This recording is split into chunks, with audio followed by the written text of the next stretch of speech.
Maintenant, tu le proposes, et je l'accepte, de revenir plus tôt dans le Nord. J'ai eu la vie trop dure pour en crever et perdre la puissance de travailler. Vincent vient de passer une année douloureuse à l'hospice de Mosole, à Saint-Rémy. Il a souffert de nombreuses crises d'épilepsie.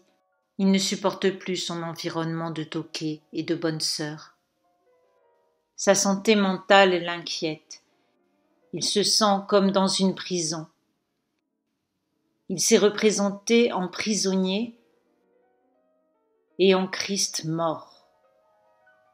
La Pietà a écarté ses bras. On dirait qu'il tombe, qu'il glisse doucement vers un sommeil profond. Sur les conseils de Pissarro, son frère Théo a rencontré le docteur Gachet, un médecin spécialiste des maladies nerveuses qui vit près de Paris, ami des peintres et peintre lui-même, qui accepte de le recevoir.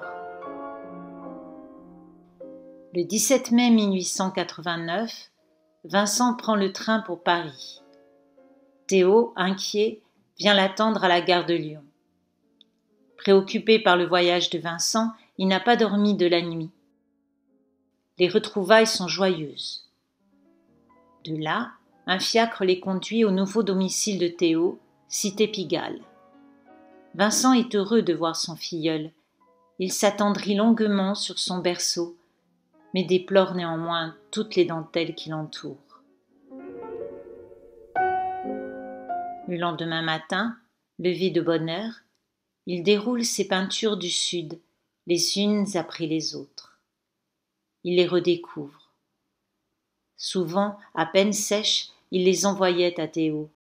Champs, vergers, cyprès, oliviers, tableaux de nuit, les magnifiques iris. Il repère sur certaines les retouches à apporter. Vincent se rend chez Julien Tanguy, son ami et fournisseur de peinture et de toiles. S'il est content de voir ses toiles présentées en vitrine, il est très déçu de découvrir le réduit où, à l'occasion de son déménagement, Théo a remisé la plupart de ses œuvres. Ses peintures lui semblent souffrir dans ce grenier. Alors qu'il comptait demeurer encore quelques jours à Paris, dès le surlendemain matin, il décide de partir pour Auvers. Pourquoi cette brusque décision, alors qu'il était prévu qu'il reste une dizaine de jours et qu'accompagné de Théo, il se rendrait le mercredi suivant à la consultation du docteur Gachet? A-t-il été froissé de voir ses tableaux mal remisés? Y a-t-il eu des tensions? Arrivé à Auvers, il se rend chez le docteur Gachet, mais il en sort déçu. Il doute de ses capacités à le soigner. Dans la lettre qu'il écrit à Théo le soir même, Vincent évoque longuement l'impression bizarre que lui a fait le docteur. Gachet me fait l'effet d'être assez excentrique, mais son expérience de docteur doit le sentir lui-même en équilibre, en combattant le mal nerveux, duquel certes il me paraît attaqué au moins aussi gravement que moi. La maison du docteur non plus ne lui plaît pas. Sa propre maison est pleine de vieilleries noires, à l'exception de quelques tableaux impressionnistes. Il n'est pas d'accord avec l'installation que lui a prévue Gachet près de chez lui, trop cher, 6 francs par jour, au lieu de 3,50 à l'auberge Ravoux, où il s'était renseigné près de la gare. Vincent s'inquiète déjà pour ses dépenses. Sa dépendance économique le culpabilise encore plus depuis la naissance de l'enfant. Théo a maintenant charge de famille et doit aussi aider ses sœurs et sa mère.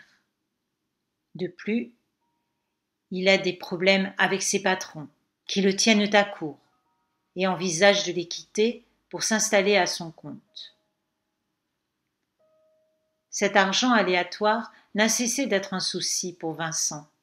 Se sentant inhabile à en gagner, il avait convaincu son frère de l'aider financièrement pendant le temps de son apprentissage et comptait le rembourser dès qu'il commencerait à vendre. C'est pour lui un marché. Pas une charité comme à un pauvre sire, a-t-il écrit à Nuenen en mars 1884. Mais les ventes tardant, de nombreux conflits ont déjà eu lieu, dans lesquels l'argent a joué un rôle détestable.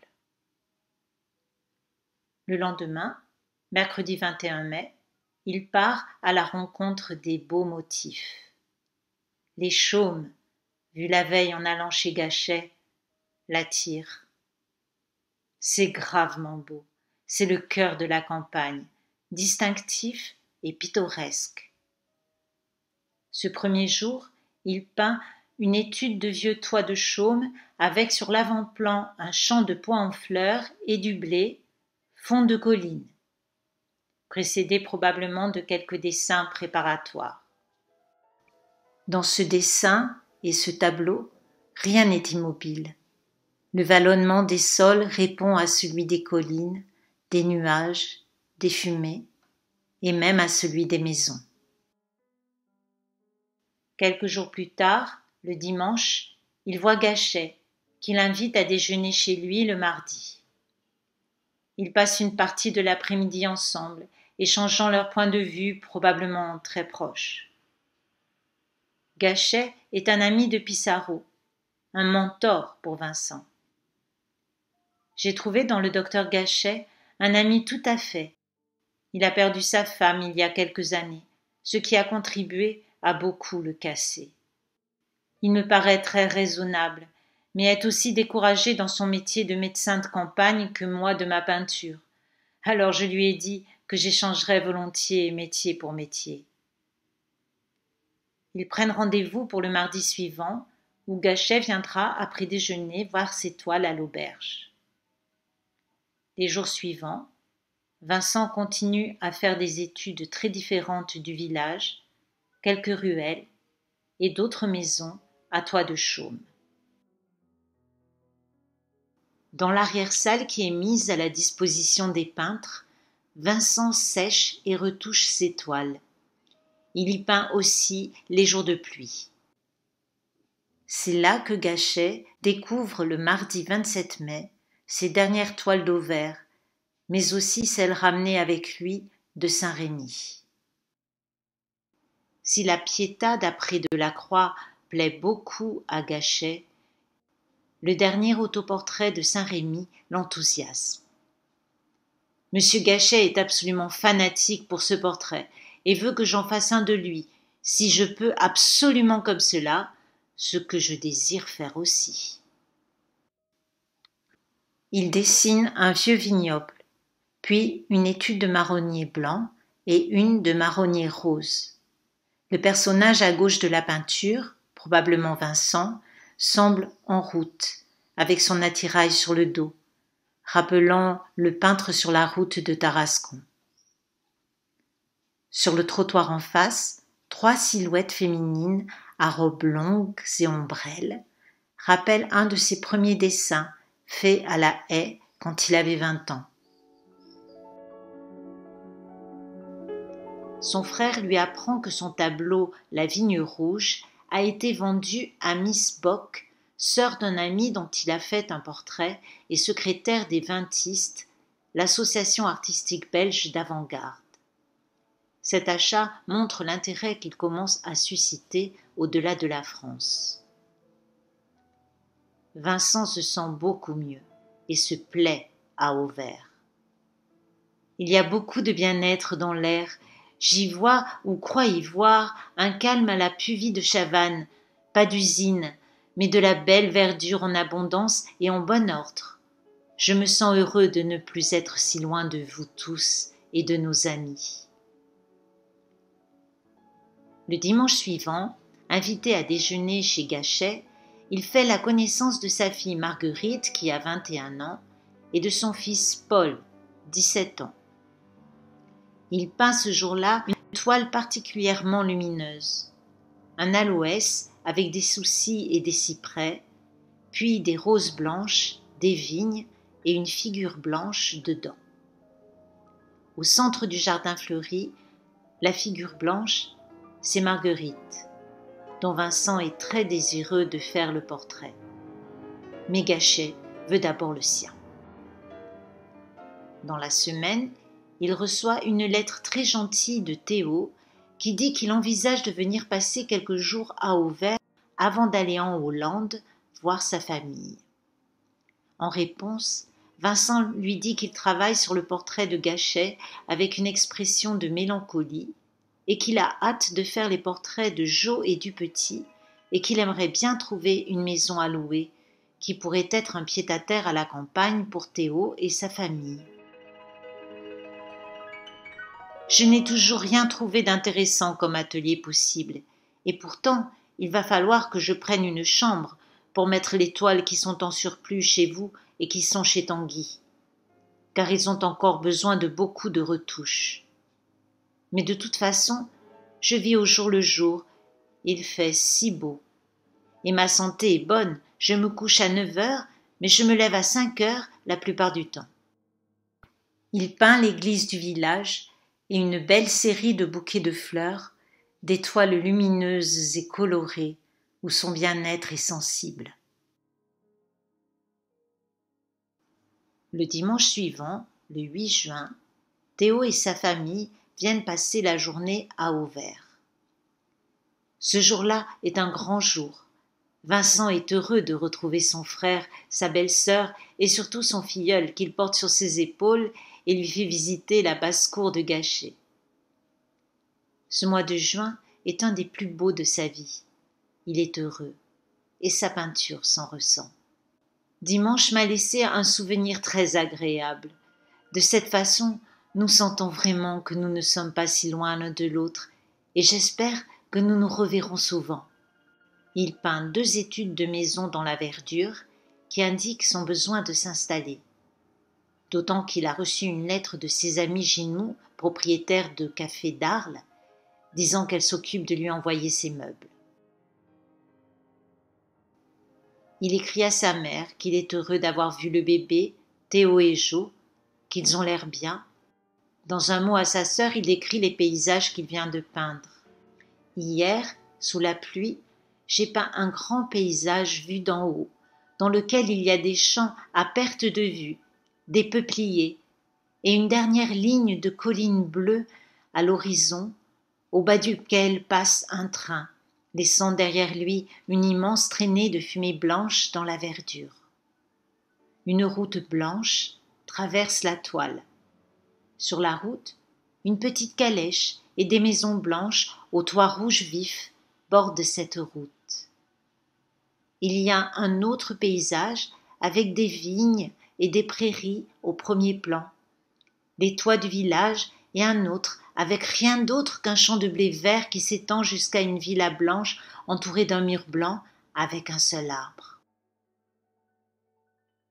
Ayant reçu un lot important de peintures et de toiles, il travaille sans cesse. Grave une eau-forte chez Gachet, peint 2 études, l'une d'un bouquet de plantes sauvages, l'autre d'une maison blanche au milieu de la verdure, avec une étoile dans le ciel nocturne et une lumière orange à la fenêtre, de la verdure sombre et une note rose sombre. Les toiles restées à Saint-Rémy sont enfin arrivées. Il retrouve avec plaisir ses peintures d'iris, de roses, de champs de blé et de cyprès accompagnées d'une étoile. Le 23 juin, Théo le félicite pour sa gravure de peintre et lui annonce qu'ils vont bientôt venir le voir, ce qui ravit Vincent. Ces jours-là, Vincent peint une toile très romantique. Un effet de nuit, dit-il, 2 poiriers complètement sombres sur un ciel jaunissant, avec des champs de blé, et dans le fond violet, le château, enfermé dans la verdure sombre. Cette toile a été peinte dans un format très inhabituel, tout en largeur, un double carré de 50 cm sur 100, qui lui permet probablement de mieux exprimer ses grandes étendues. D'autres peintures suivront dans le même format. Un sous-bois de peupliers lilas sur un tapis d'herbes vert tendres et fleuries, une grande plaine sous un ciel bleu, et toujours en double carré, mais cette fois utilisé en hauteur, il peint le portrait de Marguerite Gachet, un tableau lumineux et chatoyant où il met en scène la musique. Quand il retourne chez Gachet, sa gouvernante lui apprend qu'il ne veut plus le recevoir. Le fils Gachet donne une explication à ce rejet. Une fâcherie à propos d'une toile non encadrée de Guillaumin qui aurait énervé Vincent. Son père l'aurait mal pris, mais ce n'est probablement pas la seule raison. Après les 2 séances de pose pour le portrait de Marguerite, Gachet a craint un trop grand intérêt de Vincent pour sa fille, et il n'a plus voulu le revoir. Vincent, dépité, écrit à son frère. Je crois qu'il ne faut aucunement compter sur le docteur Gachet. D'abord, il est plus malade que moi, à ce qu'il m'a paru, ou mettons juste autant, voilà. Or, lorsqu'un aveugle mènera un autre aveugle, ne tomberont-ils pas tous deux dans le fossé? Il peint le portrait d'Adeline Ravoux, la fille de l'aubergiste, et 2 tableaux de paysannes à chapeau, posant dans les blés, et un nouveau double carré d'un format plus réduit, ainsi que celle d'un jeune homme aux cheveux orange inspiré par une tête égyptienne sur le fronton d'une maison. Le mardi 1er juillet, il apprend par une lettre de Théo que sa femme et lui, dit-il, ont eu la vie dure. Le bébé est très malade, il a pleuré jour et nuit suite à des problèmes d'alimentation. Cette fois, c'est Théo qui a un grand besoin de confier ses angoisses à Vincent. L'inquiétude dans laquelle l'a plongé la crainte de perdre son enfant, mais aussi les tensions avec ses patrons et ses problèmes d'argent. Ces rats de Bousseau et Valadon me traitent comme si je venais d'entrer chez eux et me tiennent à court. Dois-je leur dire ce qui en est, et s'ils osaient refuser, enfin leur dire « Messieurs, je risque le paquet et je vais me mettre marchand en chambre ?» Vincent est inquiet. Les 3 enfants qu'il peint ces jours-là, sans doute ceux d'un voisin menuisier, indiquent ses préoccupations. Mais heureusement, Théo annonce dans la lettre suivante que l'enfant va mieux et lui propose de venir les voir.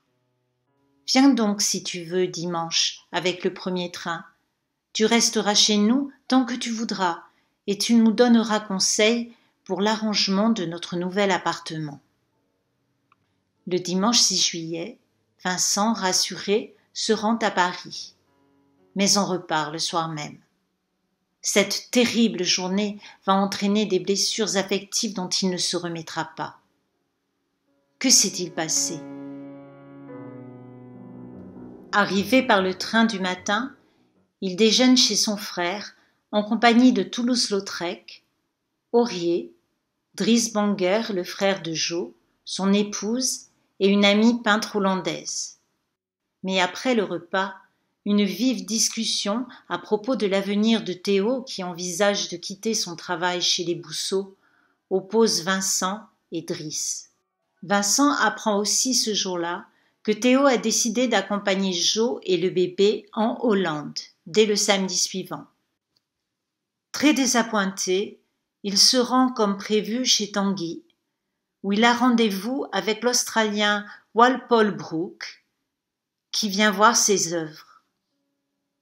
Il est gêné de lui montrer la mansarde, un trou à punaises, où Tanguy a remisé sans aucun soin ses tableaux et ceux de ses amis. De retour chez Théo, il veut mettre au mur une toile de Prévost, ramenée de la mansarde, mais sa belle-sœur le prie de ne pas l'accrocher, ce qui l'a probablement contrarié. À la suite de cet incident, et probablement aussi d'une discussion concernant l'aide financière de Théo, Vincent, excédé, décide de partir le soir même, sans attendre la venue annoncée de Guillaumin. Il prend le train et se retrouve à Auvers, ahuri, sans savoir ce qui va arriver, ni avec quel argent il va désormais vivre. La courte lettre qu'il écrit à Théo dès le lendemain dit son désarroi. Il ne sait plus s'il peut encore compter sur leur aide, mais il n'a pas le choix. Y puis-je quoi que ce soit? Peut-être pas. Mais ai-je fait quelque chose de travers, ou enfin, puis-je faire chose ou autre que vous désireriez? Quelques jours plus tard, le 10 juillet, n'ayant pas de nouvelles de Théo, il écrit une longue lettre qui commence par un reproche. De ces derniers jours, certes, j'aurais, dans des conditions ordinaires, espéré un petit mot de vous déjà. S'adressant directement à Jo, il revient sur la question d'argent. Les ennuis prennent trop de place, sont trop nombreux, et vous semez les épines. Je crains beaucoup d'être ahuri, et trouve étrange que je ne sache aucunement sous quelles conditions je suis partie, si c'est comme dans le temps à 150 par mois, en 3 fois. Théo n'a rien fixé, et donc pour commencer, je suis partie dans l'ahurissement. Jusque-là, les histoires d'argent étaient discutées avec son frère. Jo s'était donc immiscée dans ses relations avec Théo jusqu'aux points les plus sensibles. Elle reconnaîtra plus tard avoir été impatiente envers lui. Que n'ai-je été plus gentille quand Vincent était à la maison? A-t-on réellement dépassé les bornes le jour où il était là? Vincent se rend bien compte que le lien avec son frère est rompu. Désespéré, il écrit « Ma vie à moi aussi est attaquée à la racine même. Mon pas aussi est chancelant. Revenu ici, je me suis remis au travail, le pinceau pourtant me tombant presque des mains et, sachant bien ce que je voulais, j'ai encore depuis peint 3 grandes toiles. Ce sont d'immenses étendues de blé, sous des ciels troublés, et je ne me suis pas gênée pour chercher à exprimer de la tristesse, de la solitude extrême. 2 lettres manquent, qui nous empêchent de comprendre ce qu'il s'est réellement passé. Mais Vincent, malgré une lettre rassurante de Jo, puis une autre de Théo, ne va pas s'en remettre, et plonger dans une grave dépression. À la lettre de Jo, il répond « La lettre de Jo a vraiment été pour moi comme un évangile, une délivrance de l'angoisse que m'ont causé les heures assez difficiles et laborieuses pour nous tous que j'ai partagées avec vous. Ce n'est pas rien quand tous ensemble nous sentons le pain quotidien en danger. Ce n'est pas rien quand pour d'autres causes que celle-là, nous sentons aussi notre existence fragile. J'ai craint, pas tout à fait, mais un peu pourtant, que je vous étais redoutable, étant à votre charge. Mais, dans sa dernière lettre, écrite le 23 juillet, cette phrase « Mais enfin, causer à tête reposée, nous n'y comptons même pas » est soulignée. Elle indique son besoin de voir Théo, mais celui-ci est en Hollande, où il a accompagné sa femme et son enfant. Vincent espère le voir à son retour, mais Théo, pourtant seul à Paris depuis le 21, ne lui dit pas de venir et ne lui parle pas de l'entrevue positive qu'il a eue avec ses patrons, alors que la veille, il a écrit à sa mère. Hier matin, j'ai discuté avec ces messieurs et j'ai découvert qu'ils sont bien disposés à mon égard et qu'ils verraient s'ils pouvaient un peu me faciliter les choses. À la fin de sa dernière lettre, Vincent fait le croquis des toiles qu'il vient de finir, puis demande à son frère d'envoyer des couleurs pour son voisin Hirschig, qui le remboursera. Quant à lui, dit-il, il a simplifié sa commande jusqu'à un minimum bien raide. On a retrouvé dans sa poche, après son décès, un brouillon de cette dernière lettre. Si le début était le même, la fin en est toute différente. Pourtant, mon cher frère, je te le redis encore, que je considérerai toujours que tu es autre chose qu'un simple marchand de coraux, que par mon intermédiaire, Tu as ta part à la production même de certaines toiles, qui même dans la débâcle gardent leur calme. Eh bien, mon travail à moi, j'y risque ma vie, et ma raison s'est effondrée à moitié. Mais tu n'es pas dans les marchands d'hommes, pour autant que je sache, et tu peux prendre parti, je le trouve, agissant réellement avec humanité, mais que veux-tu? Vincent, à toutes les étapes de sa vie, a interrogé le désir de Théo. Aussi, cette dernière interrogation « Mais que veux-tu » est un cri d'angoisse. Les jours suivants, il peint ses dernières toiles de ciel troublé et d'une maison dont le toit de chaume s'est en partie effondré. On y voit 3 personnages. 2 au premier plan qui semblent discuter, et un homme tout en haut d'une échelle qui semble attendre quelque chose. Il paraît les interroger du regard, mais ceux-ci ne semblent discuter sans s'intéresser à lui. Une métaphore de la situation qu'il vit. Il peint à nouveau le jardin d'Aubigny. Une toile très voulue, dit-il, qui présente au centre un petit massif de fleurs et un chat noir qui traverse la toile. Il espère encore un mot de Théo, mais rien n'arrive. L'après-midi, il sort. Il a pris avec lui le pistolet de Ravoux, qu'il savait dans un tiroir de l'auberge. Émile Bernard, son meilleur ami, qui a dû l'apprendre par Théo, a raconté dans une lettre à Albert Aurier « Dimanche soir, il est parti dans la campagne d'Auvers. Il a déposé son chevalet contre une meule et est allé se tirer un coup de revolver derrière le château. La balle a frappé une côte ou le plexus et a été déviée. Probablement s'est-elle logée dans l'intestin. La douleur l'a assommé. Il a dû perdre conscience pendant quelques heures. Quand il s'est réveillé, ne sachant que faire, il est revenu à l'auberge où on attendait Vincent pour le dîner. Lui, si ponctuel, arrive vers 9 heures, se tenant le ventre. Il monte dans sa chambre sans rien dire. Ravoux et Hirschig sentent que quelque chose ne va pas et vont le voir. Vincent leur montre le petit trou dans sa poitrine. Ravoux envoie sa fille chercher le médecin du village, le docteur Mazery, mais celui-ci est absent. Il demande alors à Hirschig de prévenir le docteur Gachet. Vincent ne l'avait pas revu depuis près d'1 mois. Il se tait, ne veut même pas lui donner l'adresse personnelle de Théo. Le docteur lui bande la poitrine. Il ne peut lui donner aucun médicament puisque les intestins sont touchés, mais l'autorise à fumer. Vincent souffre toute la nuit, assisté de Ravoux et de Hirschig. Le lendemain, Théo, prévenu par Hirschig, accourt dans la matinée. Il reste avec lui jusqu'à la fin. Il parle longuement en hollandais. Le mardi 29 juillet à 1h30 du matin, Vincent dit à Théo « Je voudrais pouvoir mourir ainsi ». Et c'est ce qui se passe. Quelques instants après, il avait trouvé cette paix qu'il ne pouvait trouver sur terre.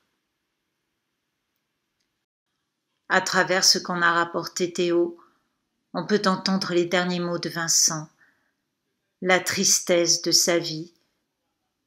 Il n'a pas eu une grande part de bonheur, se sent tellement seul. Il ne lui reste plus d'illusions, et comme tout lui devient parfois trop pesant, il manque un peu de courage pour continuer à vivre. Tout est dit. Son cercueil a été mis dans la salle des peintres, où il faisait sécher ses toiles, une salle qui a été malencontreusement démolie par l'actuel propriétaire lors de la restauration de l'auberge. Théo et Émile Bernard l'ont entouré de ses dernières peintures. Sous son cercueil, ils ont placé un bouquet de tournesol, sa palette et ses pinceaux. L'enterrement a lieu le lendemain, mercredi 30 juillet, en présence de ses amis Tanguy, Émile Bernard, Lautrec, Laval, Bonguerre et de quelques voisins. meurt 6 mois plus tard à Utrecht, après avoir sombré dans la folie. En 1914, sur la demande de Joe, les deux frères seront réunis dans une même tombe.